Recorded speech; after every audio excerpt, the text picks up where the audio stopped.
নমস্কার সবাইকে, আমি মৌমিতা। আমার নতুন ভিডিওতে আপনাদের সবাইকে স্বাগত জানাচ্ছি।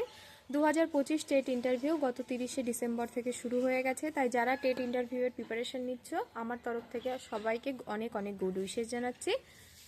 তোমরা ভালো করে প্রিপারেশন নাও। একটা ভালো প্রিপারেশন কিন্তু তোমাদের মধ্যে একটা গুড কনফিডেন্স লেভেল তৈরি করবে, আর কনফিডেন্স লেভেল কিন্তু আপনাদের ইন্টারভিউ দিতে কিন্তু অনেক সাহায্য করবে।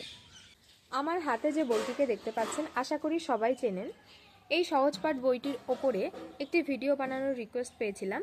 তো সহজপাঠ বইটি থেকে কি কি প্রশ্ন আসতে পারে, আমি কিছু প্রশ্ন আপনাদের জন্য তৈরি করেছি। আশা করি আপনাদের ভালো লাগবে।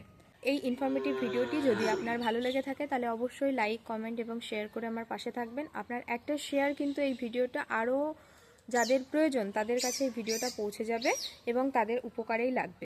প্রথম প্রশ্ন আসতে পারে যে সহজপাঠ বইটি কে লিখেছেন। তাহলে উত্তরটি হবে সহজপাঠ বইটি লিখেছেন বিশ্বকবি রবীন্দ্রনাথ ঠাকুর। আর বইটি কিন্তু 1337 বঙ্গাব্দে প্রকাশিত হয়েছে এবং বিশ্বভারতী প্রকাশনায় কিন্তু এটি প্রকাশিত হয়েছিল।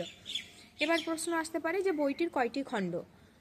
বইটির প্রথমত যে আমাদের প্রাথমিকে 2টি খণ্ড উল্লেখ আছে, কিন্তু বিভিন্ন সূত্র থেকে আমরা জানতে পারি যে বইটির 4টি খণ্ড আছে। কিন্তু আমার মনে হয় উত্তরটি এইভাবে দেওয়া সহজ হবে অনেকটা, যে আমাদের প্রাথমিকে 2টি খণ্ডও অন্তর্ভুক্ত আছে। এবার প্রশ্ন হতে পারে যে 3 নম্বর প্রশ্ন হতে পারে যে বইটি অলঙ্করণ কে করেছেন। অলঙ্করণ বলতে এই বইটির মধ্যে দেখবেন যে অনেক সাদা কালো ছবি আঁকা আছে। সাদা কালো ছবিগুলো কে এঁকেছেন? এঁকেছেন বিখ্যাত চিত্রশিল্পী নন্দলাল বসু। এবার এই যে সাদা কালো ছবি আঁকার কি কারণ রয়েছে বলে আপনার মনে হয়? এই প্রশ্নটিও কিন্তু আসতে পারে।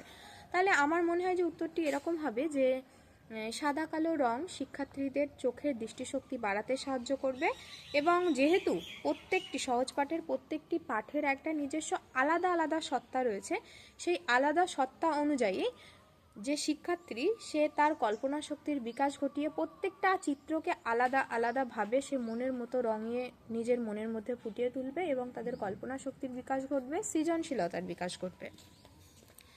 এবার প্রশ্ন এরকম হতে পারে যে 4 নম্বর প্রশ্ন এরকম হতে পারে যে যেহেতু 2টি ভাগ আমি বললাম, যে প্রথম শ্রেণীর প্রথম ভাগ থেকে শিক্ষার্থীরা কি কি শিখতে পারে। তাহলে প্রথম শ্রেণীর থেকে বাচ্চারা শিখতে পারবে যে প্রথমে তারা বর্ণ চিনতে শিখবে, স্বরবর্ণ এবং ব্যঞ্জনবর্ণ শিখবে। স্বরবর্ণ এবং ব্যঞ্জনবর্ণ শেখার পরে তারা 2টি বর্ণ দিয়ে একটি শব্দ করতে শিখবে। একটি শব্দ করার পরে তারা দুটি 3টি শব্দ দিয়ে ছোট ছোট লাইন পড়তে শিখবে। তারপরে তারা 2 মাত্রার তালে ছন্দে পড়া শিখবে।